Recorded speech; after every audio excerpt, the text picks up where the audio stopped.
Bienvenidos y bienvenidas al 11º episodio del Ventilador. ¡Eso! El emprendimiento colaborativo más exitoso de Radio Mestiza S.P.A. ¿No es así, Cristel? Sí, claro, Daniel. Y nos encontramos en el IU del Arache Rap, en el estudio de Atrapama, acompañado por Jorge Soto Río Bueno. Sí. En los controles, como siempre. Un gusto estar en este capítulo número 11. Palito. No, X palito. Perdón. Bueno, les recordamos que nos siguen a través de nuestras redes antisociales en Facebook, YouTube e Instagram. Por favor, comenten, compartan. Y también si tienen alguna noticia o alguna información que quieran que difundamos, alguna denuncia, algo que les moleste, que les indigne, que... Tranquila, Cristel. Y como siempre, nos encontramos con la queridísima María Isabel Capurro. Hola, ¿cómo están? Falta de Carlos Ulloa habitual, que no pudo acompañarnos en este programa. Le mandamos un saludo a Carlos. Sí, un abrazo. Pero no se preocupen, que yo les voy a comentar los invitados que tenemos en estas dos secciones que vienen a continuación. En Panorámica Mestiza. Panorámica Mestiza estaremos con una activista licanantay por la defensa del agua, la señora Sonia Catalina Ramos Chocobar. Es un honor para nosotros, así que vamos a estar ahí conversando con ella y comprendiendo un poquito la cosmovisión para comprender el equilibrio que debemos mantener en nuestra zona. Y en Seres del Desierto, María. Oye. En Seres del Desierto estaremos con un nuevo amigo de Radio Mestiza, Diego Sugasti, panameño, músico, gestor cultural. Nos va a estar contando sobre su fundación Tocando Madera y además compartiendo un poco las actividades que va a tener acá en San Pedro, que de hecho tiene una presentación en Kimal Relax pronto, el 24. Así que ahí estaremos conversando sobre su experiencia. Y sin más preámbulos, las quiero invitar a ambas a La Tormenta Informativa. ¡No! Faltó el Carlos. Faltó. Se notó. Sí. Es que tenía el otro sonido del shh, ¿te acordás? Sí. Po. Bueno. Después de este impasse, yo les tengo una noticia. Para compartir. Quería contarles que el Servicio de Evaluación Ambiental rechazó estudio para nueva planta en Mejillones. La iniciativa de Albemarle planteaba obtener una inversión de $583.5 millones. Con un rechazo entonces respondió el Servicio de Evaluación Ambiental al estudio de una nueva planta de carbonato de litio, la cual pretendía ser instalada en Mejillones por la empresa Albemarle. Albemarle también está presente acá en la cuenca del Salar de Atacama. Así es. Hay que recordarlo. Dice que... Siempre que se pueda. Hay una declaración donde se dice que no se permite delucidar si el proyecto genera o presenta efectos adversos significativos sobre la cantidad y calidad de los recursos naturales renovables, incluido el suelo, el agua y aire del sector donde se pretende emplazar. Y además cabe recordar que la iniciativa contemplaba una inversión, como les decía, de $583.5 millones, con una producción, una capacidad de producción estimada de 42.500 toneladas anuales. La iniciativa fue ingresada en la evaluación ambiental en septiembre, la cual contemplaba obtener 130.000 centímetros cúbicos anuales de salmuera proveniente del Salar de Atacama. Una cosa poca. ¡Ay, hombre! Bueno, con relación también a las explotaciones que se hacen en todo nuestro país, y respecto a esa noticia que afortunadamente se puso un poco ahí el parelé a esta iniciativa tan generosa que tienen estas empresas extractivistas. Empleos. Claro, muchos empleos, muchos millones para ellos, para ellos mismos. Recordar que se hizo una manifestación el pasado jueves 15 a nivel nacional en diferentes ciudades en contra de las zonas de sacrificio. Las personas tienen que empezar a hacer esto porque si no va a ser una cosa generalizada en que las empresas aquí en Chile pueden llegar y tomar un territorio y que las personas que viven ahí sufran todas las consecuencias. Entonces, afortunadamente se están realizando estas movilizaciones. Yo estoy trayendo noticias positivas y también recordar algo que sucedió acá en San Pedro y que también pueden seguir informándose a través de Fanzine Canillita y Radio Mestiza, como fue el FIS, el Festival de Innovación Social que se realizó el 17 y 18 de noviembre en el Pueblo de Artesanos, una iniciativa bastante interesante y que ha servido para que las personas de acá de San Pedro puedan conocer iniciativas de diferentes lugares y que también esto de la autogestión es posible, o sea, se pueden hacer cosas y que Grandes después con el cosas. tiempo... Grandes cosas. Claro. También quería traer otra... ¿Tú tienes...? No, yo no tengo nada para hoy. Solo escuchar lo que tienen para informarnos. Hubo una situación en Putana que se encontraron unas parinas, unos flamencos muertos. Es importante que si ustedes son guías turísticos, personas que están ahí en esa situación, que vayan directamente al SAC, que no sé, que se consigan el número, que llamen y que esos cuerpos no pueden ser levantados. Es el conducto regular. El fiscal Claro. de los animales o de la biodiversidad acá es el SAC, el Servicio Agrícola Ganadero. Entonces se encontraron estas parinas muertas, después volvieron los del SAC a buscarlas y las parinas ya se las habían llevado, entonces no saben por qué se murieron.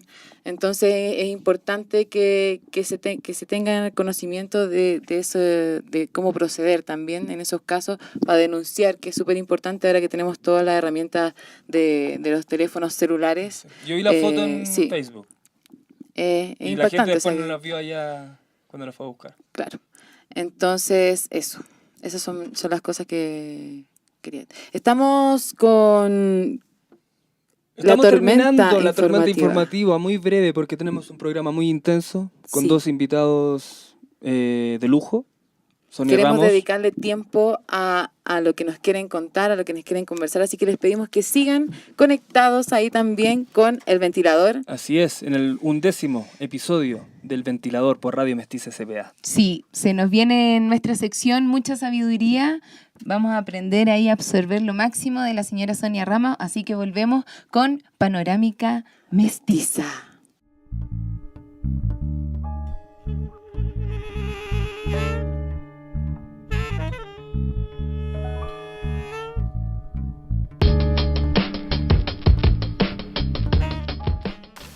Hemos regresado al 11º episodio de El Ventilador, el emprendimiento colaborativo más productivo de Radio Mestiza SPA.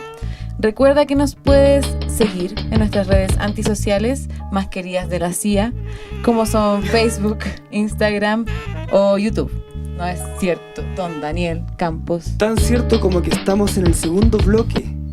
Siempre desde los estudios de Atrapama, un container que nos contiene y que a su vez es contenido por Jorge Soto Río Bueno, experto catador de cervezas. Estamos en compañía de María Capurro Espina en su sección Panorámica Mestiza. ¿A quién nos tiene de invitada hoy, María? Hoy, Daniel, tenemos en esta sección el honor de contar con la presencia de la señora Sonia Ramos Chocobar, una activista por la defensa del agua, Licanantay. Así que, hola. Gracias por aceptar la invitación. Gracias por venir. Gracias. Muchas gracias a ustedes, en realidad. Bueno, como decía, ella ha liderado también una defensa por el agua acá en el desierto de Atacama y quería comenzar esta conversación con usted, señora Sonia, hablando sobre esto que se anuncia como somos un pueblo agua. ¿Cómo podemos nosotros comprender qué significa ser un pueblo agua? Voy a tener que hacer una pequeña como introducción para llegar a, porque somos un pueblo agua. Desde nuestra visión cultural como pueblos del desierto, a nosotros nos educan para adaptarnos al desierto. No es que el desierto se adapte a nosotros, sino nosotros nos adaptamos al desierto. Y en ese ítem educativo está el conocer caminando nuestra geografía desde muy pequeña. Es parte de nuestra educación. ¿Y por qué? Porque nos enseñan a visualizar para poder ver. Cuando aprendemos a ver, nos empiezan a mostrar el agua y la percepción que nosotros vamos captando del agua, sin decirnos nada. Entonces uno siente como cuando uno está en el desierto y es niño, por lo general a uno le gusta jugar con el agua. Y en ese juego con el agua nos van indicando de que somos agua, de que nosotros estamos constituidos por agua, de que el agua también es sanación, ¿no? Aquí hay lugares específicos, energéticos, donde el agua puede sanarnos. Y que mi identidad tiene mucho que ver con el lugar y mi entorno con respecto al agua. ¿Qué quiero decir con esto? Que nosotros tenemos una memoria genética. Dentro de esa memoria genética está el conocimiento ancestral que nos lleva a entender y comprender qué es el desierto. Y si uno ya aprende a ver, usted va a entender que la tierra nuestra es como roja, ¿no? Como mucho la greda. Bueno, eso nos está dando una indicación de que nuestra tierra es fuego, pertenece al elemento fuego. Y como el desierto, si ustedes han observado, se ve mucho como los extremos, ¿no? Entonces, ¿qué realmente equilibra el fuego? El agua. Eso nos indica que desde nuestra memoria genética nosotros somos un pueblo agua para generar un equilibrio en el desierto. Y eso nos conlleva, si tenemos muy clara nuestra memoria, a ser innatamente, desde el nacimiento, protectores del agua, ¿no? Y que esa vibración, ella la percibe, la recibe, y es lo que a nosotros nos va a generar el entorno. Si nosotros generamos ese entorno de equilibrio, obviamente que somos seres para crear, seres para evolucionar y seres para innatamente ser muy felices con nuestro entorno. Eso es el equilibrio del desierto. A propósito de equilibrio, hay algo que impacta y que nos desequilibra, que viene a ser la reducción de las precipitaciones en las últimas décadas, el aumento de las temperaturas producto al cambio climático, la intensa actividad minera y además también el impacto que genera el turismo aquí en la zona. ¿Cómo evalúa usted el impacto de todos estos factores para las comunidades locales? Mire, yo siento profundamente y lo lamento mucho que nos encontramos en este tiempo en un entorno muy desequilibrado en todo ámbito, no solamente desde lo que viene de afuera, sino también dentro de nuestro propio entorno como pueblo. Y eso me refiero a las comunidades, porque hablamos de cultura y aparentemente a veces como que hablamos solamente de folclore. Y no estamos hablando profundamente o desde un verdadero sentir, ¿no? De lo que somos en realidad. Porque cuando nos vamos solamente a un entorno de confrontación, a veces no estamos creando. Y el hombre del desierto es muy creador. Por eso pudo como conquistar ancestralmente el desierto. Y eso se generó, es su evolución. Cuando uno lo estudia, lo analiza, lo investiga, uno comprende que el hombre evolucionó en el desierto, que logró hacer grandes obras que aún no están dichas. Entonces, solamente nos estamos como identificando en este momento por haber nacido o haber sido criados en un territorio. Pero la identidad es mucho más que eso. Significa el sentir profundamente mi identidad y el hacer. Y ahí yo me voy a ir a un tema un poco, eso nos conllevó a seguir en propias investigaciones y hacer un puente con la parte científica. ¿Por qué digo esto? Porque la ciencia, desde la visión occidental, es la validez. Y el mundo ancestral de los pueblos no tiene esa característica y uno debe ser realista ante esa eventualidad.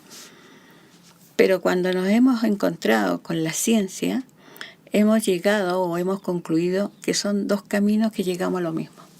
Es tan simple como eso, que solamente son dos visiones diferentes. Pero en el terminar del camino estamos hablando prácticamente lo mismo.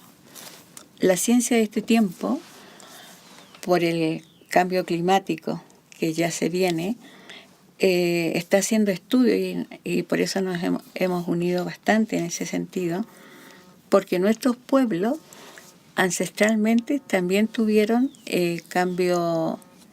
pequeños cambios, llamémoslo, climáticos, a los cuales ellos pudieron encontrar respuestas.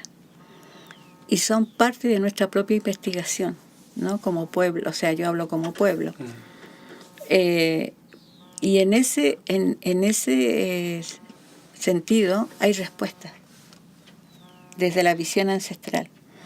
Y esa respuesta la hemos comunicado, la hemos conversado con la parte científica, donde ellos están en esa búsqueda para la sobrevivencia humana.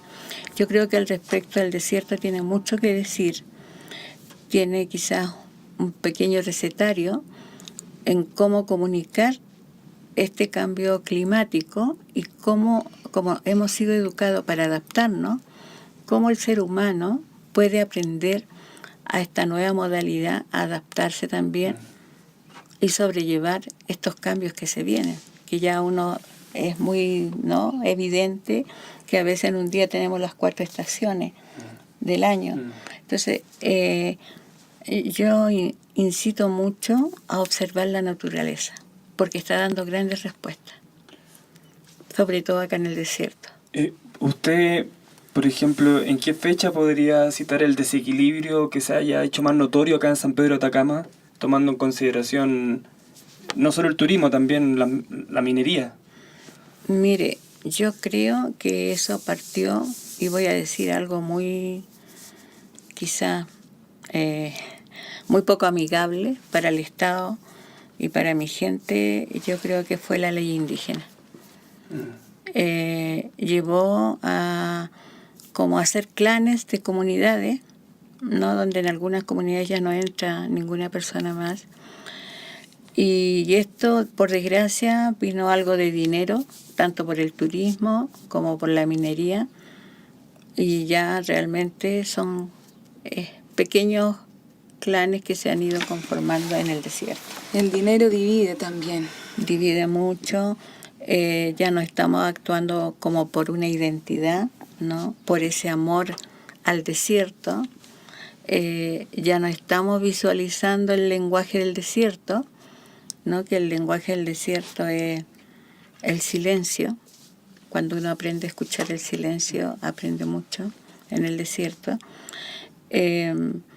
Ya no, de verdad, yo siento y veo que no estamos viviendo ese mundo maravilloso, ese legado de amor que nos dejaron nuestros ancestros. Y nos volvemos todos reflexivos con las palabras de usted, porque hacen sentido y Y nada, pues la verdad nomás. O sea, al menos conecta conmigo personalmente, de que tiene que ver por un lado la idea, el pensamiento, lo razonal, y por otro lado está la cultura, la emocionalidad, etc. Acá en la región de Antofagasta, según el informe de la Dirección General de Aguas, las empresas mineras en su mayoría transnacionales poseen casi el 100% de los derechos de aprovechamiento sobre las aguas subterráneas y utilizan además alrededor de 1000 litros por segundo de las aguas superficiales. Sabemos ya que es un desequilibrio a propósito de lo que usted nos hablaba antes. Pero ¿qué le parece o qué puede decir al respecto frente a esta injusta repartición? Mire, yo lo veo ya como una consecuencia de la propia división nuestra. Porque, y me incluyo, ¿no?, dentro de esa mirada, porque si nosotros ya el Estado hizo su trabajo acá en el desierto, Él nos dividió en comunidades, ¿no? Ya no somos un pueblo como antiguamente era nuestra cultura, como nos apoyábamos, como las familias nos queríamos como familias, ¿no? Eso ya no existe y es real, es muy concreto. Entonces el Estado yo creo que ha triunfado en ese sentido, ¿no? Pero hay un trabajo sutil y de muy bajo perfil que hemos hecho algunos indígenas y que tiene que ver mucho con la investigación y con haber hecho este puente con la ciencia, porque yo podría decirle a mi propia gente y al mundo que somos una pequeña África, pero no en el sentido de ego, sino en el buen sentir, en el sentir de que empecemos a crear, empecemos a entregar respuestas, ¿no? No a dividirnos más. El desierto es riquísimo, es muy rico. Lo que pasa es que hay que aprender a visualizar para poder ver, ¿no? Esa es como la primera regla. ¿Por qué digo esto? Nosotros cuando yo fui una de las personas que caminó por el agua, por el Tatio, ¿no? Y cuando nosotros caminamos, no solamente caminamos en el sentido de confrontación, sino que nuestra caminata tenía un sentido también de denuncia y también un sentido espiritual, la cultura. Y en ese caminar también había una respuesta. Y nosotros le dijimos al Estado de Chile en esos años que en vez de interferir el Tatio, que es el abuelo que llora, ¿por qué no se hacía energía solar en aquellos años? Bueno, ustedes ahora ven que la idea la tomaron las transnacionales y de nuevo el Estado de Chile se queda mirando, observando y no desarrollando capacidades que la gente joven la tiene, porque acá no hay gente tonta, ¿no? Eso yo estoy súper convencida, entregándole herramienta a la juventud. ¿Y por qué no son los creadores de esa energía solar? Chile. Es tan rico este desierto en energía solar que solamente Calama, con unas miles de hectáreas de paneles fotovoltaicos, una caldera solar, puede abastecer todo Chile de energía, sin tocarle el bolsillo a nadie. Es tan rico el desierto que puede entregarle energía a todo Sudamérica. Dígame usted, y no tendríamos que intervenir recursos naturales. Yo entiendo que no se actúa quizás por desconocimiento o un poco falta de valentía de nosotros como sociedad empezar a generar nosotros y a evaluar ese conocimiento y nosotros levantarnos desde ahí con pequeñas instancias quizá, pero hacerlo.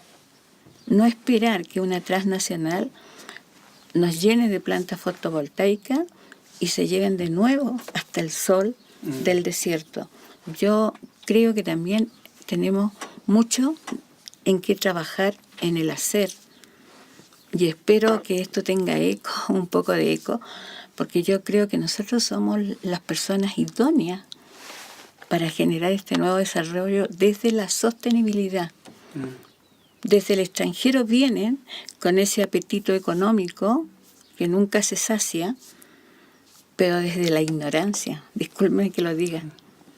Y nosotros somos los dueños del territorio y nosotros conocemos cómo se puede trabajar acá. Entonces yo incito, sobre todo a los jóvenes, a que nos empecemos a organizar y empecemos a dar los primeros pasos, porque no va a venir del Estado. De hecho, eso quería hacer mención. El próximo año se cumplen 10 años de la caminata. Sí. Fue el 2009, fueron 15 días, desde San Pedro de Atacama hasta Santiago de Chile. No, fue más. ¿Fue más? Más. ¿Más de 15 días? Más. Fue como un mes. Partimos en octubre. A ver, no, miento. Partimos en septiembre y estuvimos en Santiago el 20 y tanto de octubre en esa caminata. Donde Michelle Bachelet no nos recibió. Ay, fue lo mejor que pudo haber hecho, yo creo, de todos sus mandatos. Dejó claro su postura frente al tema. Yo creo Cuando las acciones hablan más que las palabras. Exacto. Eso fue, mire, yo de verdad que se lo agradezco, fue genial, porque el ministro de Relaciones Exteriores, no me puedo acordar el nombre en ese tiempo, él tenía detenido a todos los mapuches por terroristas. Con la ley entre terroristas, todo ese Claro. entramado político. Claro, y salen del norte 2 mujeres invisibles, ¿no? Caminando prácticamente por la paz y no las recibe. Entonces, eso fue genial. Yo creo que ahí fue desde la asesoría que ella recibía, muy mal asesorada. Exacto.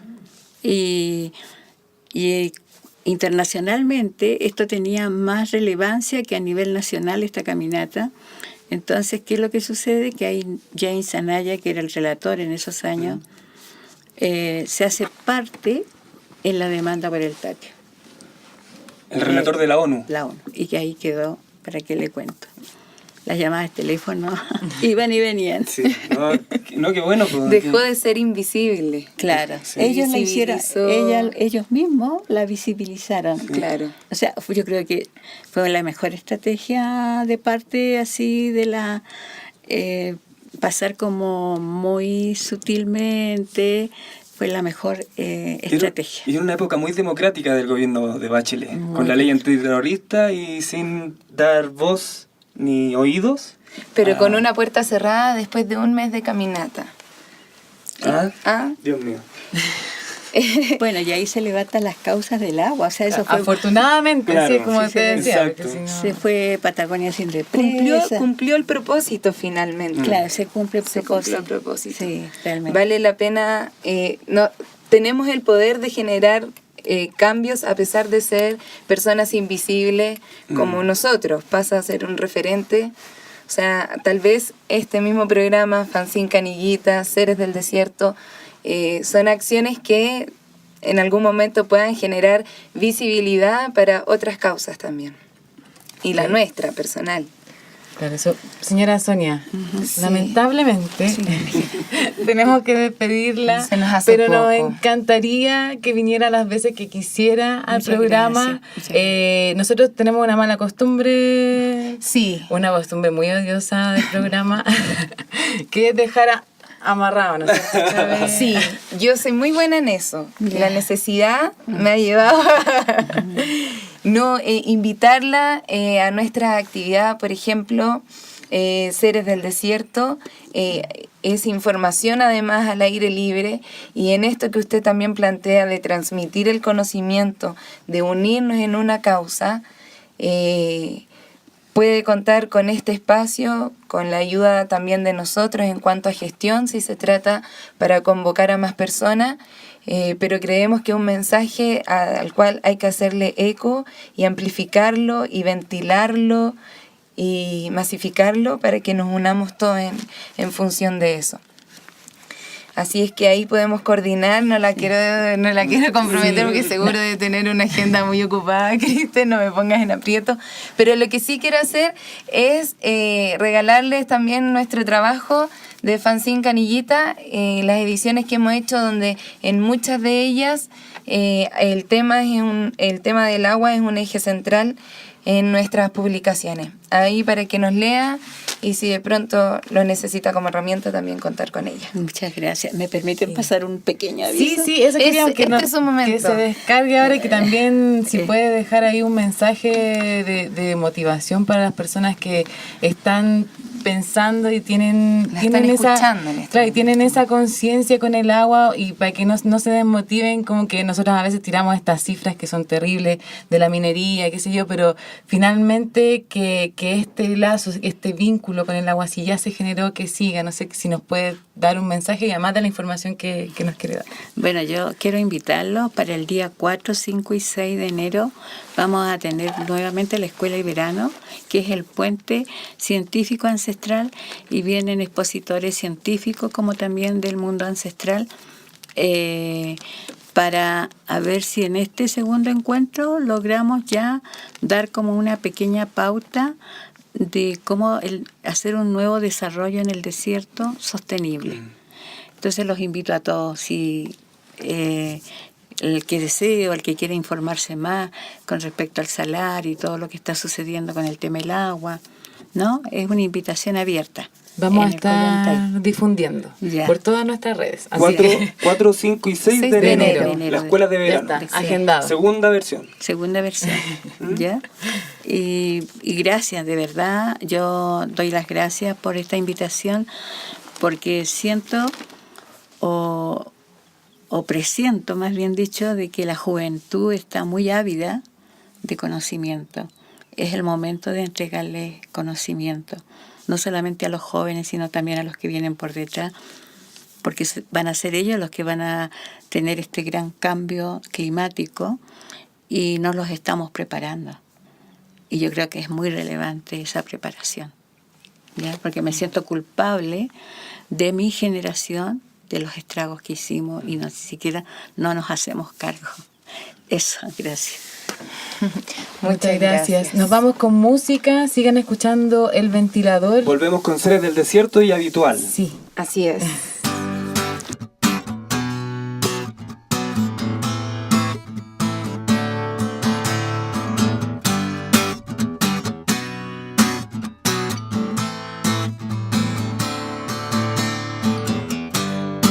Un pedacito de alma facilito se entrega. A mí no me devuelvas nada. Si la casa gana no hay queja. Prefiero eso que bofetada, aunque uno a veces la riega. Mira, no deseo hacerte nada que tú no me hagas de vuelta. Ven, tomemos un taxi que nos lleve a dar la vuelta, para que la ciudad nos recuerde esta escena. Quiero que tu olor impregne hasta la hierba. Quiero que tu voz retiemble aquí en la selva. Aquí en la selva.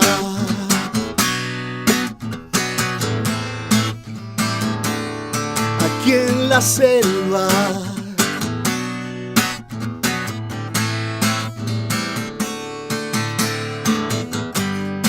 En un solar de la mente siempre queda una huella.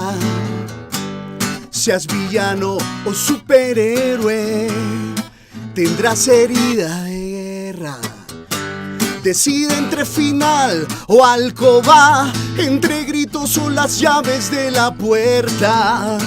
Mira, no deseo hacerte nada que tú no me hagas de vuelta. Ven, tomemos un taxi que nos lleve a dar la vuelta para que la ciudad nos recuerde esta escena. Quiero que tu olor impregne hasta la hierba. Quiero que tu voz retiemble aquí en la selva. Quiero que tu olor impregne hasta la hierba, mami. Quiero que tu voz retiemble aquí en la selva. Aquí en la selva.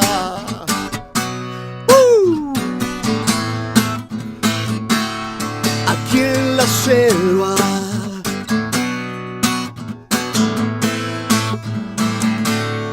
Aquí en la selva.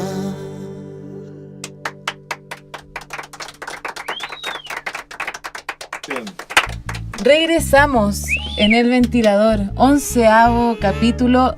En el tercer bloque estábamos escuchando a Yigo Sugasti, Así es. aquí en la selva, y me encuentro como siempre con Daniel, que Hola, nos va a Cristel. contar qué está pasando en este tercer bloque. Oye, sí, estamos muy emocionados por haber llegado a este tercer bloque, hasta un 10º programa en Radio Mestiza SPA. Nos siguen El en nuestras Ventilador. redes antisociales, Exacto. en YouTube, Facebook, E Instagram. Instagram Nos también. pueden seguir. Estamos en Serie del Desierto y estamos sin quién. Carlos Ulloa. Sin Carlos Ulloa, sin Te Habitual. extrañamos, Carlos. Pero Qué lástima. estamos con María Capurro Espina. Hola María, ¿cómo estás? Tanto Hola, tiempo. ¿cómo están? Tremenda. Bien, Y tenemos el estudio con gente también. Tenemos Sí. a Marian Kate, tenemos a Hola. Lavero y tenemos a Jorge. Hola. Porque estamos en su casa, en Atrapama, grabando otro episodio de... El Ventilador. Exacto. Y estamos con un invitado acá. Internacional. Exactamente. En la sección que el Carlos nos heredó, nos encomendó, nos dejó un muy buen invitado, Así que es. es Yigo, en nuestra sección Seres del Desierto. Yigo Sugasti desde Panamá, un Así es. aplauso. ¡Bravo! Gracias. Muchas gracias. Sí, Muchas gracias, Yigo, por venir a nuestro programa, a nuestra radio Mestiza SPA. Estamos muy agradecidos de tu presencia. Queríamos preguntarte un poco de... ¿Qué haces acá, hoy, en San Pedro de Atacama? Bueno, yo estoy aquí por un llamado de amor que me hizo el desierto. Llegó en un momento en el que ni lo esperaba, ni lo busqué, ni lo deseé, ni lo imaginé. El desierto me llamó para escribir canciones y he venido con mucho amor a hacerle caso y a escribir canciones para él. Y esa es la razón primordial por la que estoy aquí. Voy a hacer una residencia artística en una casa de aquí de la localidad que se llama La Tintorera, que a partir de ya ahora... lo conocíamos en unos programas anteriores junto con Verónica Que está acá detrás de y cámara. Natacha, de su emprendimiento La Tintorera. Así es. Y gracias a la gestión de La Tintorera, yo estoy en San Pedro de Atacama, específicamente para honrar a la inspiración y honrar a la composición. El resultado deben ser un grupo de canciones que deben nacer en las próximas semana y media aquí en San Pedro. Para hacer como una breve introducción, bueno, te estábamos escuchando, ya las personas se van haciendo una idea de qué es tu música. Me gustaría saber tu inspiración, porque como nosotros estuvimos conversando fuera de micrófono y nos contabas como esta realidad que es tan diferente, pero a la vez se parece tanto, que es Panamá, y también cómo Latinoamérica de repente se une de estas formas extrañas, y me gustaría saber eso, como esta inspiración tuya y también como esta conexión que tenemos como latinoamericanos. Bueno, para mí Son estar dos en... preguntas bien diferentes. Sí, sí. Me fui en la bola, pero... No, pero... Así somos Desde- en Panorámica Perdón, Mestiza. perdón, Pero Yigo. Desde la no. selva hasta el desierto. Sí, Claro, sí, como o sea, es el esta opuesto conexión. complementario, ¿no? Que es lo que he podido darme cuenta estando acá. Nunca había estado en un lugar tan diametralmente opuesto a mi país, a mi cuna natal, que es una selva multiverde, frondosa, llena de animales, de vegetación, de floresta, de flores, de agua. Es un país que tiene muchísima agua. Por eso es que podemos funcionar como un puente mundial a través del Canal de Panamá, que se mantiene con agua dulce de lluvia. Entonces yo nunca había estado en una situación tan opuesta, ¿no? Pero a nivel de lo que decías de la hermandad latinoamericana, yo tengo ya 12 años de estar viajando por toda Latinoamérica, formando parte de algunas organizaciones internacionales que lo que buscan es ayudar al florecimiento y la formalización de la música independiente latinoamericana. Digamos que es el proceso de construcción en paralelo del otro lado de la música en Latinoamérica, ¿no? Hay una industria que ya se formalizó hace muchos años desde las corporaciones y ahora también hay una industria que se está formando desde la música independiente. Yo pertenezco a ese mundo. Y estoy relacionado con gente de Chile, con gente de todos los países latinoamericanos, desde México hasta Argentina. Y también esa es una de las razones por las cuales estoy en San Pedro, porque nos gusta la Latinoamérica profunda, entendemos la necesidad de tender puentes invisibles a través de la creatividad, que yo creo que la creatividad es realmente el camino para el desarrollo y para la unificación de Latinoamérica. Yo creo que ni la economía ni la política unirán jamás a Latinoamérica, que es por donde siempre se ha tratado de unificar a nuestra región.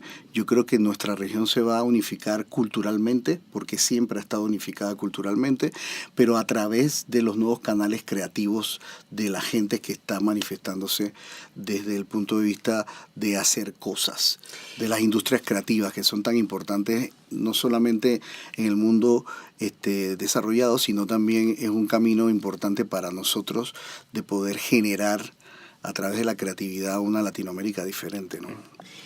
Oye, Yigo, tú eres director de la Fundación Tocando Madera hace 15 años. Vamos para 15 años, sí. Claro, a raíz de lo que estabas precisamente hablando ahora y del impulso y de la iniciativa de esta fundación, ¿cuál fue la escena musical que tú observaste en Panamá? Y la fundación sale en respuesta de que cuáles fueron las carencias que viste pertinente, claro, que impulsaron esta iniciativa. Bueno, mira, yo empecé siendo un rockero. Yo empecé mi carrera en 1986, muy joven, siendo todavía un adolescente, pero empecé ya profesionalmente a esa edad, o sea que no he hecho nada más que música desde entonces. En el año 90 me voy a México, hago música con mexicanos durante 8 años y regreso a Panamá y me encuentro con una escena que era bastante indiferente a artistas que creaban su propia música, que es a lo que yo siempre me he dedicado. Entonces yo regresé ya no formando parte de la colectividad de lo que era una banda de rock, sino que regresé con mi guitarra solo, con un disco bajo el brazo, y me di cuenta que la figura del cantautor contemporáneo no era todavía asimilada ni entendida en mi país. Entonces nos juntamos un grupo de cantautores y creamos la Fundación Tocando Madera, que es para el desarrollo de la canción de autor contemporánea del país. Y creamos un movimiento como nunca antes lo había existido, para incorporar al espectro de la cultura musical popular del país ya a los cancionistas. Y desde entonces hemos venido trabajando en esa unificación, juntando a los cantautores conocidos con los nuevos talentos y haciendo una gran cofradía, ¿no? Un gran movimiento que hoy en día tiene más de 50 cantautores en la práctica y que ya ha lanzado muchas carreras que hoy en día ya tienen 3 discos, que ya están saliendo del país y que son pues motivo de orgullo para nosotros haber ya entrado finalmente. Hoy en día tú hablas de cantautores en Panamá, de canción de autor, y ya la gente sabe de qué estamos hablando. Ahora todos los medios de comunicación están interesados en saber qué es lo que pasa con la canción contemporánea, y nosotros nos dedicamos con una serie de programas y una serie de proyectos locales e internacionales a la difusión de la canción de nuestro país, pero también al intercambio con Latinoamérica. Estando tan lejos y teniendo tantas similitudes, donde, por ejemplo, la autogestión pasa a ser un punto de encuentro entre ambas culturas, como un medio de necesidad de poder gestionar y llevar en lo concreto alguna idea.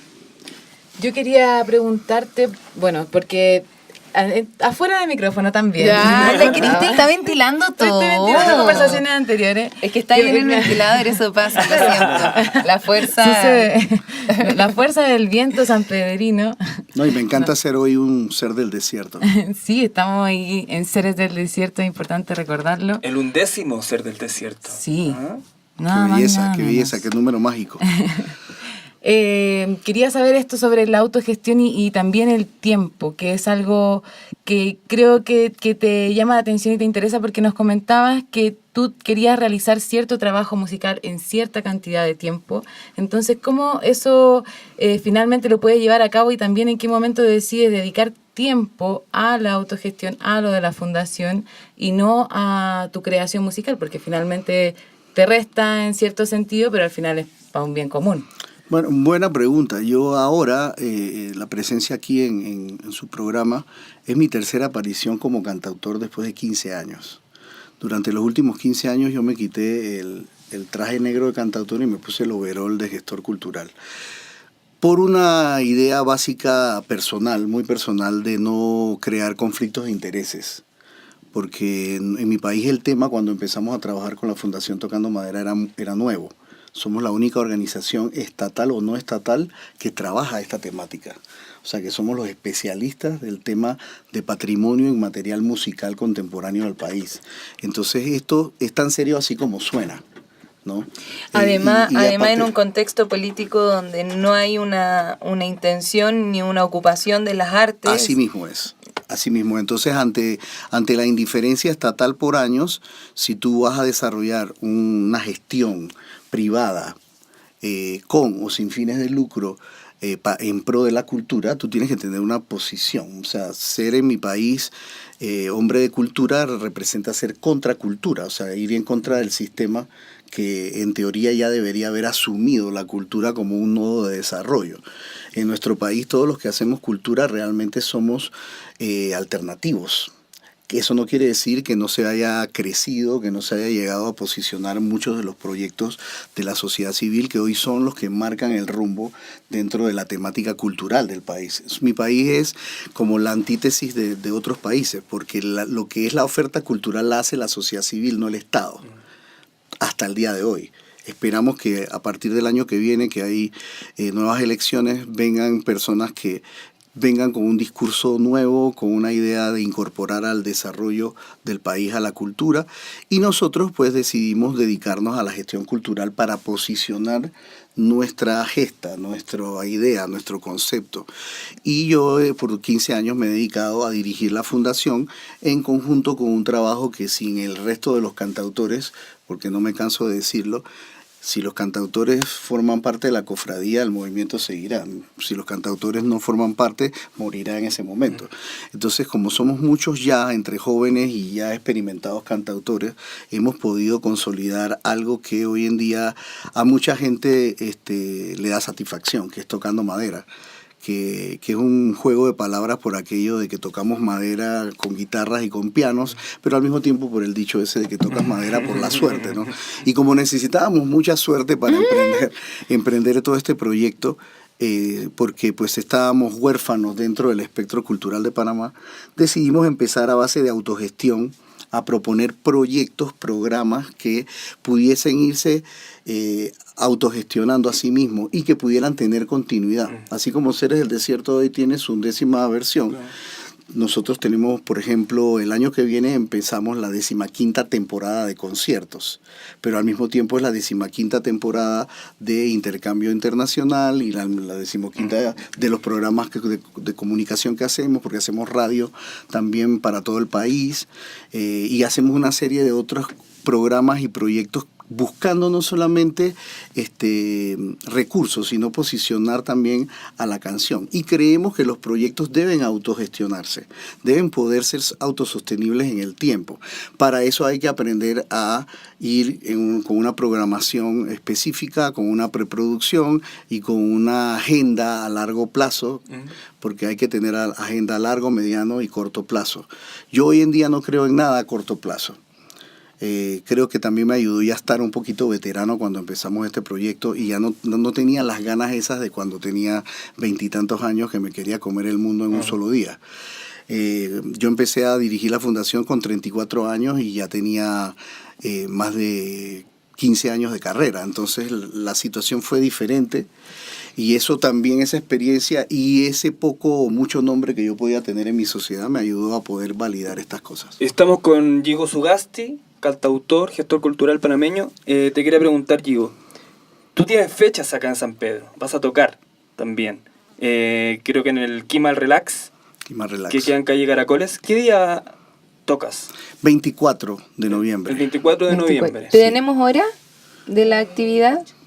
Desde las 8. A las 8 de la tarde. Sí, se pueden informar igual a través de Radio Mestiza, Fanzine Canillita, a través de nuestras páginas. Estaremos compartiendo el evento y la actividad para convocar a las personas a una presentación, para que conozcan el trabajo de Yigo. Y además que tu vínculo con Chile, no solo con el norte, sino que también con Juana Fe en Santiago. Sí, nosotros hemos tenido con la Fundación Tocando Madera relación con algunos artistas chilenos, ¿no? La Fundación presentó hace alrededor de unos 4 años por primera vez a Juana Fe en Panamá, y también hace alrededor de unos 5 años a Nano Stern. Y pues tenemos una relación no solamente con ellos, sino con algunos otros colegas gestores culturales, otros músicos, pero fundamentalmente hemos ido construyendo este tejido familiar musical con gente que tiene una visión parecida a nosotros en Chile, ¿no? Así que la idea es seguir intercambiando, seguir creando, y incluso después que salgo de San Pedro voy a ir a producir una canción, mi primera canción producida en Chile, con Juana Fe en La Maquinita, que es su proyecto personal. Ahí vamos a estar en su estudio privado, que es un estudio muy lindo, un estudio casa muy agradable, en donde vamos a estar produciendo un tema en ahora mi regreso como cantautor, pues después de 15 años volver a las andadas. Yigo, se nos fue el tiempo. Muchas gracias por venir desde Panamá, directamente a Radio Mestiza CPA. Claro que sí, A la ida de la Arache. Para mí tiene una gran simbología estar aquí, porque a mí me gusta ir a la raíz de las cosas. Yo entiendo muy bien que el mundo está condimentado de la visibilidad y de la ausencia de visibilidad total, ¿no? Y estos medios como el que ustedes tienen son necesarios para que las comunidades se entiendan a sí mismas y se reconozcan. Y por eso es que yo estoy aquí con todo el cariño y con todo el agradecimiento, no solamente a La Tintorera por habernos dado toda esta oportunidad de poder estar aquí platicando, sino a ustedes, también a ustedes por abrirme la oportunidad de tener la dicha de tener un micrófono abierto para poder compartir lo que soy y lo que hago. Muchas gracias. Gracias a ti. Gracias a ti. Ahora nos vamos a despedir. Recuerden que nos pueden seguir en las redes antisociales como Facebook, YouTube e Instagram, como Radio Mestiza CPA, programa El Ventilador. Estamos en Atrapama, como otra semana más. Así es. Y ahora nos despedimos con una canción, ¿no? Sí, Yigo, preséntala tú. Bueno, voy a interpretar para ustedes una canción que vamos a trabajar en los próximos días en Santiago con la banda Juana Fe. Espero que sea una canción que vea la luz en el 2019. Se llama Qué Rico. ¡Qué rico! Eso, qué rico. Nos vemos.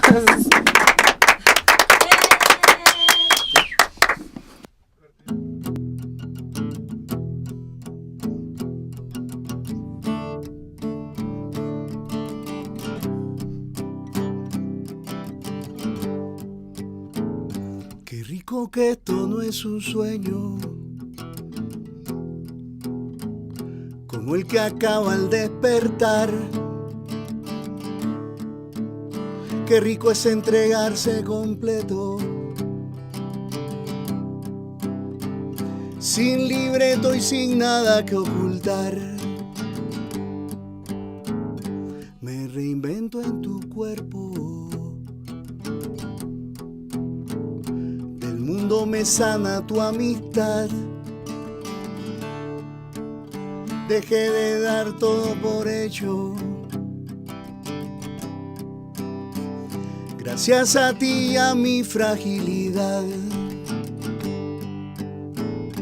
Y te veo y me ves, no tenemos que hablar.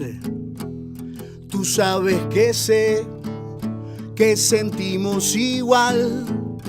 Esto suena disparate, sobre todo en estos días en los que mucha gente cree solo en lo que gana y en la mentira.